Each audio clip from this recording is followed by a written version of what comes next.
আসসালামু আলাইকুম, স্বাগতম দেশটক সংবাদে। আমি মোহাম্মদ রাকিব। আজকে সব আন্তর্জাতিক খবর নিয়ে হাজির হয়েছি। শুরুতেই জানিয়ে দিব সংবাদ শিরোনাম, তারপর বিস্তারিত বর্ণনা। ফিলিস্তিনিদের ভিটেমাটি কেড়ে নেয়ার নতুন ছক ইসরায়েলের। ইউরোপকে মার্কিন সহযোগিতার আশ্বাস রুবিওর, তবে শর্ত গতিপথ বদলানোর। রাশিয়াকে রুখতে ইউরোপের মহা সতর্কবার্তা। ইরান একটিও গুলি না চালিয়ে আমাদের ঘিরে রেখেছে। সিডনিতে বন্দুকধারীর গুলিতে সাবেক রাগবি লীগ তারকার আহত। আসসালামু আলাইকুম, স্বাগতম জানাচ্ছি দেশটক সংবাদে। আমি মোহাম্মদ রাকিব। এতক্ষণ শুনছিলেন সংবাদ শিরোনাম, এবার বিস্তারিত। ফিলিস্তিনি ভূখণ্ডে ইসরায়েলের নতুন নীতিমালার প্রয়োগ, যা আন্তর্জাতিক মহলে ব্যাপক আলোচনার জন্ম দিয়েছে, বিশেষ করে সম্প্রতি বিভিন্ন মানবাধিকার সংস্থা ও আন্তর্জাতিক সংবাদ মাধ্যমে উঠে এসেছে যে ইসরায়েল ফিলিস্তিনিদের ভিটেমাটি বা জমি দখলের জন্য এক নতুন ধরনের প্রশাসনিক ও আইনি ছক কষছে, যা আগের যে কোনো সময়ের চেয়ে অনেক বেশি সুপরিকল্পিত ও দীর্ঘমেয়াদী প্রভাব ফেলতে পারে। বিশ্লেষকরা বলছেন, এই নতুন পরিকল্পনার আওতায় ইসরায়েল এমন সব আইনি ফাঁকফোকর ব্যবহার করছে যার মাধ্যমে ব্যক্তিগত মালিকানাধীন ফিলিস্তিনি জমিগুলোকে রাষ্ট্রীয় জমি বা সংরক্ষিত এলাকা হিসেবে ঘোষণা করা হচ্ছে এবং পরবর্তীতে সেখানে নতুন বসতি স্থাপনের অনুমোদন দেওয়া হচ্ছে, যা আন্তর্জাতিক আইনের দৃষ্টিতে অবৈধ হলেও স্থানীয় প্রশাসনের মাধ্যমে সেগুলোকে বৈধতা দেওয়ার চেষ্টা চলছে। এই প্রক্রিয়ায় সবচেয়ে বেশি ক্ষতিগ্রস্ত হচ্ছে পশ্চিম তীরের সাধারণ ফিলিস্তিনি কৃষকরা, যারা বংশপরম্পরায় এই জমিতে বসবাস করে আসছেন এবং চাষাবাদ করছেন, কিন্তু হঠাৎ করেই নতুন জরিপ বা সার্ভেইংয়ের দোহাই দিয়ে তাদের জমির মালিকানা বাতিল করা হচ্ছে বা তাদের উচ্ছেদ নোটিশ ধরিয়ে দেওয়া হচ্ছে, যা তাদের জীবন জীবিকাকে চরম অনিশ্চয়তার মুখে ঠেলে দিয়েছে। বিষয়টি নিয়ে জাতিসংঘের বিভিন্ন সংস্থা উদ্বেগ প্রকাশ করলেও মাঠ পর্যায়ে এর বাস্তবায়ন থামছে না, বরং আরও নতুন নতুন এলাকায় কাঁটাতারের বেড়া ও নিরাপত্তা প্রাচীর নির্মাণের মাধ্যমে ফিলিস্তিনি জনবসতিগুলোকে একে অপরের থেকে বিচ্ছিন্ন করে ফেলার এই কৌশলকে অনেকে সাইলেন্ট ট্রান্সফার বা নীরব উচ্ছেদ বলে অভিহিত করছেন।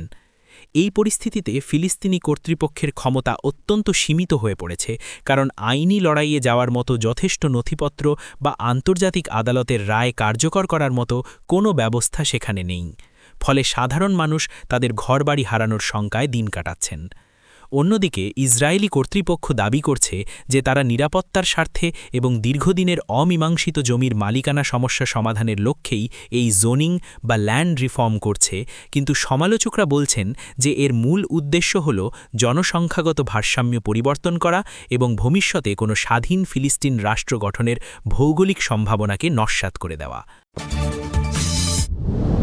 মার্কিন রাজনীতি এবং ইউরোপের সম্পর্কের সমীকরণ এক নতুন মোড় নিচ্ছে, কারণ সম্প্রতি যুক্তরাষ্ট্রের প্রভাবশালী সিনেটর এবং সম্ভাব্য ভবিষ্যৎ নীতি নির্ধারক মার্কো রুবিও ইউরোপকে মার্কিন সহযোগিতার ব্যাপারে নতুন করে আশ্বস্ত করেছেন। তবে এই আশ্বাসের সাথে তিনি জুড়ে দিয়েছেন এক বড়সড় শর্ত, যা ইউরোপীয় নেতাদের কপালে চিন্তার ভাঁজ ফেলেছে। রুবিও স্পষ্টভাবে ইঙ্গিত দিয়েছেন যে যুক্তরাষ্ট্র ইউরোপের নিরাপত্তা ও অর্থনীতির পাশে থাকবে, ন্যাটো জোটের প্রতি তাদের প্রতিশ্রুতি বজায় থাকবে, কিন্তু এর বিনিময়ে ইউরোপকে তার বর্তমান গতিপথ বা পলিসি ডিরেকশন বদলাতে হবে।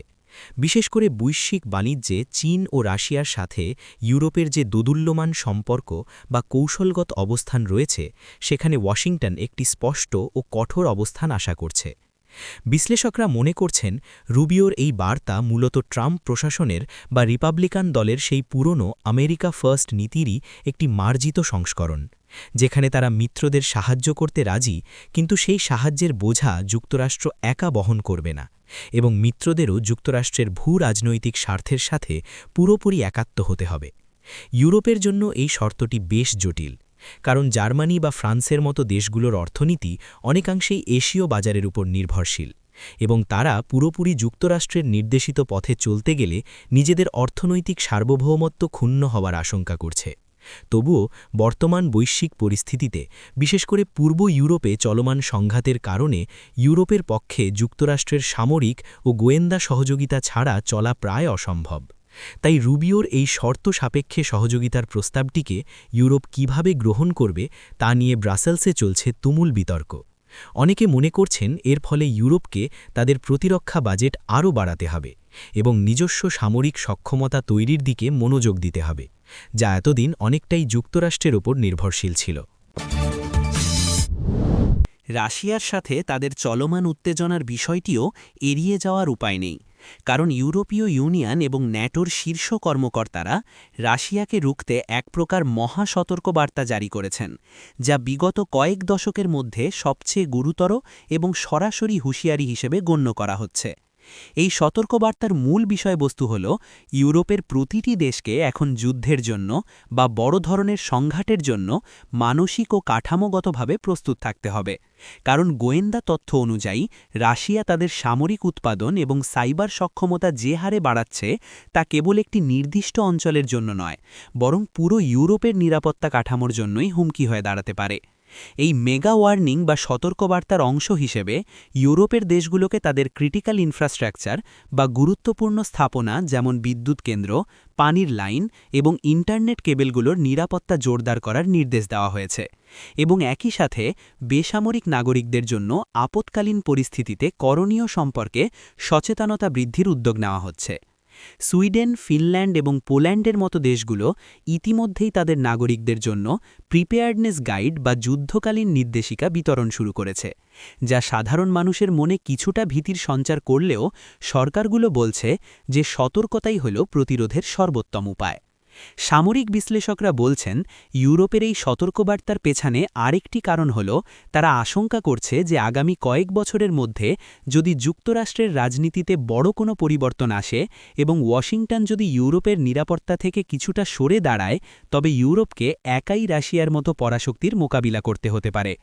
এজন্য এখন থেকেই ইউরোপীয় দেশগুলো তাদের প্রতিরক্ষা শিল্পকে ঢেলে সাজাচ্ছে, গোলাবারুদ উৎপাদন বাড়াচ্ছে এবং যৌথ সামরিক মহড়ার মাধ্যমে নিজেদের মধ্যে সমন্বয় বাড়ানোর চেষ্টা করছে। ইরান একটিও গুলি না চালিয়ে আমাদের ঘিরে রেখেছে, এই মন্তব্যটি করেছেন মধ্যপ্রাচ্যের এক শীর্ষ নিরাপত্তা বিশ্লেষক এবং এটি বর্তমানে ওই অঞ্চলের ভূ রাজনীতির প্রকৃত চিত্রটিকেই তুলে ধরছে। এই কথাটির তাৎপর্য অত্যন্ত গভীর, কারণ এর মাধ্যমে বোঝানো হচ্ছে যে আধুনিক যুদ্ধ আর কেবল কামান বা মিসাইল দিয়ে হয় না, বরং প্রক্সি বা ছায়াযুদ্ধ, কূটনৈতিক প্রভাব বিস্তার এবং কৌশলগত মৈত্রী গড়ে তোলার মাধ্যমেও প্রতিপক্ষকে কোণঠাসা করে ফেলা সম্ভব। ইরান গত কয়েক বছরে লেবানন, সিরিয়া, ইরাক এবং ইয়েমেনের মতো দেশগুলোতে তাদের সমর্থিত বিভিন্ন গোষ্ঠী ও রাজনৈতিক দলের মাধ্যমে এমন একটি শক্তিশালী বলয় বা রিং অফ ফায়ার তৈরি করেছে যা তাদের আঞ্চলিক প্রতিদ্বন্দ্বীদের, বিশেষ করে ইসরায়েল এবং সৌদি আরবের জন্য বড় ধরনের মাথা ব্যথার কারণ হয়ে দাঁড়িয়েছে।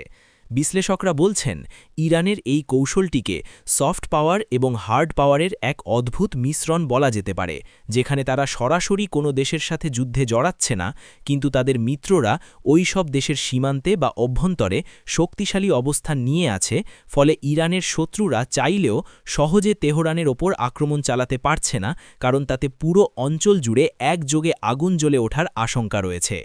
এই ঘিরে রাখার বিষয়টি কেবল সামরিক নয়, বরং অর্থনৈতিক এবং মনস্তাত্ত্বিক চাপও সৃষ্টি করছে, কারণ লোহিত সাগর বা হরমুজ প্রণালীর মতো গুরুত্বপূর্ণ বাণিজ্য রুটগুলোতেও ইরানের মিত্রদের প্রভাব রয়েছে, যা বিশ্ব বাণিজ্যের জন্য এক বড় চ্যালেঞ্জ। এই পরিস্থিতি মোকাবিলায় পশ্চিমা দেশগুলো এবং তাদের আঞ্চলিক মিত্ররা নতুন করে জোট বাঁধার চেষ্টা করছে এবং ইরানের প্রভাব কমানোর জন্য বিভিন্ন কূটনৈতিক ও অর্থনৈতিক নিষেধাজ্ঞা আরোপ করছে। কিন্তু মাঠ পর্যায়ে ইরানের এই নেটওয়ার্ক এতটাই গভীরে প্রথিত হয়ে গেছে যা তা উপড়ে ফেলা অত্যন্ত কঠিন। অস্ট্রেলিয়া থেকে যা ক্রীড়াঙ্গন এবং সাধারণ মানুষকে সমানভাবে স্তব্ধ করে দিয়েছে, সিডনির মতো শান্ত শহরে প্রকাশ্য দিবালোকে বন্দুকধারীর গুলিতে আহত হয়েছেন একজন সাবেক রাগবি লীগ তারকা, যা অস্ট্রেলিয়ার গান ভায়োলেন্স বা বন্দুক সহিংসতার বিরল ঘটনাগুলোর মধ্যে একটি হিসেবে আলোচনার জন্ম দিয়েছে।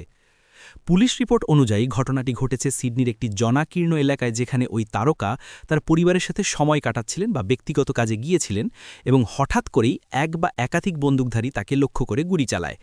এতে তিনি গুরুতর আহত হন এবং তাকে দ্রুত হাসপাতালে নিয়ে যাওয়া হয়, যেখানে বর্তমানে তিনি চিকিৎসাধীন রয়েছেন। এই ঘটনাটি অস্ট্রেলিয়ার ক্রীড়াঙ্গনে শোকের ছায়া নামিয়ে এনেছে, কারণ রাগবি সেখানে অত্যন্ত জনপ্রিয় একটি খেলা এবং আহত খেলোয়াড়টি একসময় জাতীয় স্তরে বা বড় ক্লাবগুলোতে দাপটের সাথে খেলেছেন। পুলিশ প্রাথমিকভাবে ধারণা করছে যে এটি কোনো পরিকল্পিত হামলা বা টার্গেটেড শুটিং হতে পারে এবং এর সাথে কোনো অপরাধী চক্র বা আন্ডারওয়ার্ল্ডের সংযোগ আছে কিনা তা খতিয়ে দেখা হচ্ছে, কারণ সিডনিতে সাম্প্রতিক গ্যাং ভায়োলেন্স বা দলগত সংঘাতের কিছু ঘটনা বেড়েছে, যা প্রশাসনের জন্য চিন্তার কারণ হয়ে দাঁড়িয়েছে। অস্ট্রেলিয়ার বন্দুক আইন বিশ্বের অন্যতম কঠোর আইনগুলোর মধ্যে একটি এবং সেখানে সাধারণ মানুষের হাতে অস্ত্র থাকা খুবই কঠিন।